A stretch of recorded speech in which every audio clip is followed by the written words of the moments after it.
come off a pick and roll and you give Victor a bounce pass and it's a three. Is that some of the work that you guys do in, I guess, in practice and film sessions, just to kind of amplify the big three, if you want to call it that? Not so really. It's just about reading. I mean, the game for me is so simple, so easy because I've been in the league for so long. But I'm a pass first point guard. I mean, I have ability to score the ball at will and get hot at times. But my main objective is to get my teammates involved. And I know, like, at times Vic can get hot, C-Will can get hot. But it's about getting the other guys open. But no, it was just a play that coach called, and I just made the read off of it.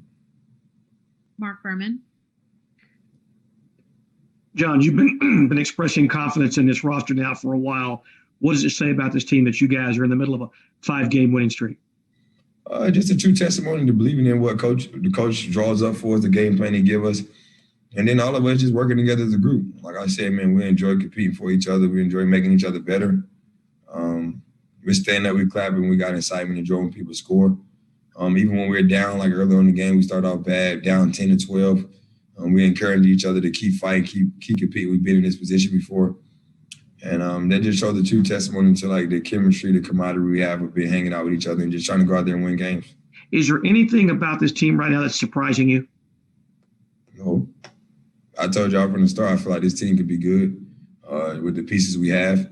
And with the trade we made to add in Vic, I mean, giving us another weapon that can play on both ends of the floor at a high level. And he has something to prove coming off of injury. And we're just going out there and compete. Brett Martell. Hey, John, it's Brett with AP. So many of these NBA games, they come down to the last 5 minutes and still in doubt. Would you say that this is one of the maybe rare games where you can look back and say the second quarter might have been the most decisive stretch in the game? I think so, but I think also the other night against Portland, we had a chance in the third quarter. We went up 12, and we let Gary Trent off the hook. We let him get 3 or 4 threes in a row, and they cut the game close. But we had opportunities against some teams where we could have put them away, and I think we're trying to figure out ways to do that. Even tonight in the third quarter, we had a big lead, and we let them come back, cut it to 10 or 8 at one point. We have to find a way to learn how to step on people's throats and not get them any life. And I have to do a better job of managing that, but also getting us good shots and not turning the ball over. But when we committed on the defensive end with all 5 guys, we're a tough team to compete against because that gets us out in transit and get us getting pace into the game. And we have guys that can finish at the rim, guys that create for others and can knock down threes. Yeah, I mean, I was just going to say 48 points second quarter. That's pretty huge, right? Yes, big time. And that's one of our defense. We got stops.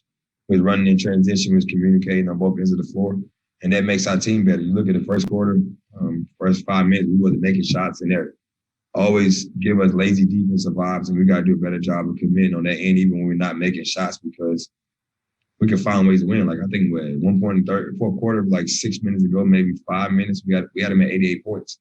This was a team that's been scoring 114 the last couple games, so that's a testimony to what we can be when we lock in. Jonathan Fagan. I realize this isn't the way you want to do it, but when a team comes back from 20 the other night, 11 in the first quarter tonight, what does it do for a team down the road? Oh, that's big. I mean, that shows us that we can get through adversity. When we don't start off well, we're never out of the game. We can fight back in. But trust and believe, that's not the way we want to start, and I know that's not the way Coach wants us to start the game. But just to find ways to win those games and compete and come back with a win, that's big for us later down the road. Brian Bearfield. John, during this 5-game winning streak, you all have taken pride in your defensive effort. How does that translate? Does that in practice, are you all making a more concerted effort? Because we know that you all can score, but your defense has really stepped up. I think just with all our guards, we're all basically 6'4" tall and we're strong. We know how to defend. So when we're switching, we're being disruptive, and that's big for us. And we get the ball, we out pushing the pace. Vic running the floor, C was running the floor. You got guys like Igor and Sterling Brown, PJ may not show up in the stat sheets, man, but all the stuff he does at communicating as on defensive end, taking that challenge, that's a guy you want to have on your team. And some people look why he's getting all these minutes, he's not scoring. It doesn't matter. What he does for our team is what we need. And he has that veteran presence to take the challenge against anybody, battling there, get rebounds. And when due time comes, if he get 5 shots or 0 shots, he's still going to be that same guy. And that's what you appreciate about a guy like him. Last question, Adam Spolin. John, Christian was set up in the corner a few times tonight. Does that open things up for you a little bit more than when he's up top or in other spots on the floor? For me, it's all about a read. I mean, when you have true fives like a Steve Adams, that's really a true five like the old NBA is, 9 times out of 10, when anybody drives or roll to the basket, he's always predicated to come help. That's what bigs are known for. And we have Seawood that can space the floor. He gets shots. But it makes it good for us because when PJ sets screens, he rolls. So you have to acknowledge that guy rolling. Seawood likes to play more on the perimeter unless he's catching lobs. So they give us a 4 out, 1 in. I mean, we need that at times because we don't want to play 5 guys on the perimeter.